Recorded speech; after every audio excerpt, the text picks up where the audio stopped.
it's important in that it only happens once every 3 years, one of the few occasions when nearly all of the provinces of the Anglican Communion get together. So 38 out of the 42 will have representatives there.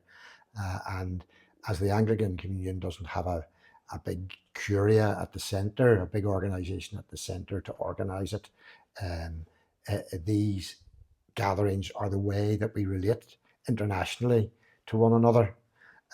So the very fact of lots of people being in one place together is itself very, very significant, and is the way, in a sort of family way, that we do business in the Anglican Communion.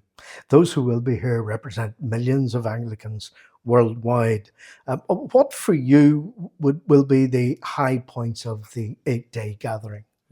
Well, peculiarly enough, in all of these gatherings, whether it's a Lambeth Conference or whatever it is, the high points are nearly always the informal sessions, the meetings with one another, the talking to one another on the sides and at meals and whatnot. In terms of the content of the programme, it's very wide-ranging.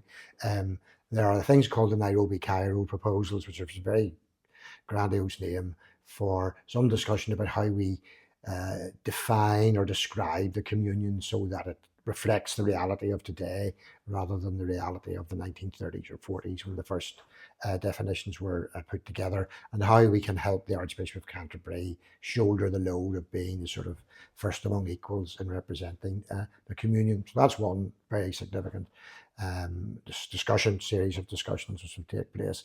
But also there will be lots of reports from the networks within the Anglican Communion, and that's how we tend to work through these informal networks of people from all of those provinces, or from many of those provinces, who have interests in, say, for instance, Safe Church, or in the Communion Forest, which is the ecology, creation care part of the Anglican Communion, or in youth and young people and youth ministry. So they will all present what they've been doing, and there will be discussions around that. And any resolutions will be kept to the last day, when everybody has had an opportunity to hear what everybody else has said. What do you think it represents from a Church of Ireland point of view? Well, it's just good to have them here. The Church of Ireland has been a very active province within the Anglican Communion. You know, we participate in many of those networks. I sit on the Anglican Communion Standing Committee. The Bishop of Tuam, for instance, is the chair of the Anglican Centre in Rome. And the Archbishop of Dublin chairs the Anglican Oriental Orthodox Commission. We are involved in lots and lots of ways. So it's good for people to come to a province like the Church of Ireland, which is a wee bit out of the way and smallish compared to some of them, and to see how we, as a minority church, witness to the Anglican Communion, or to Anglicanism within Ireland. It's our Archbishop Mullally's first official engagement here since being elected and formally installed as Archbishop of Canterbury. How would you describe her contribution to the global communion? Well, she's really just in, as it were, and I was at her installation in Canterbury, where the communion was very, very heavily represented, and also for the first time ever, there were members from all parts of the communion on the Crown Nomination Committee that appointed her.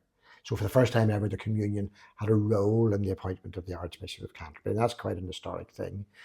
So she's only just here. I think she has a warm pastoral presence, which is always very welcome, and this will be her first opportunity to shake the hands of lots of people all in one place from around the communion. So we'll see a little bit better then how she relates to all these people, but she is a very warm person. How significant is it that at one point, at any rate, the Roman Catholic Archbishop Eamon Martin will be present? Well, it will from our point of view, because he and I, Eamon and I, Archbishop Eamon and I, do a lot of work together here in Ireland in terms of trying to model a way where people who disagree on lots of things can still work together for the common good and towards reconciliation. So the conference theme is hope, and in a way what that work that Archbishop Eamon and I do in a small way is to show that even in a divided society, 30 odd years after the Good Friday Agreement, or nearly 30 years after the Good Friday Agreement, um, there is still hope for a reconciled society where people work together. And that will be of interest to people in that room at that conference, where in many places in the world, there is much, much more violent division now than we have here. You'll be taking part in a pilgrimage to Derry-Londonderry on Wednesday. What would you like that to achieve specifically? Well, I would, for people to get out of Belfast anyway, for a start, and to see how a city which was at the epicenter of very terrible things during the Troubles and was kind of like torn apart a bit during the Troubles, but how that city, which could be still very divided in many ways, but how people work together to find a way of not only accommodating one another, but trying to understand and to celebrate one another.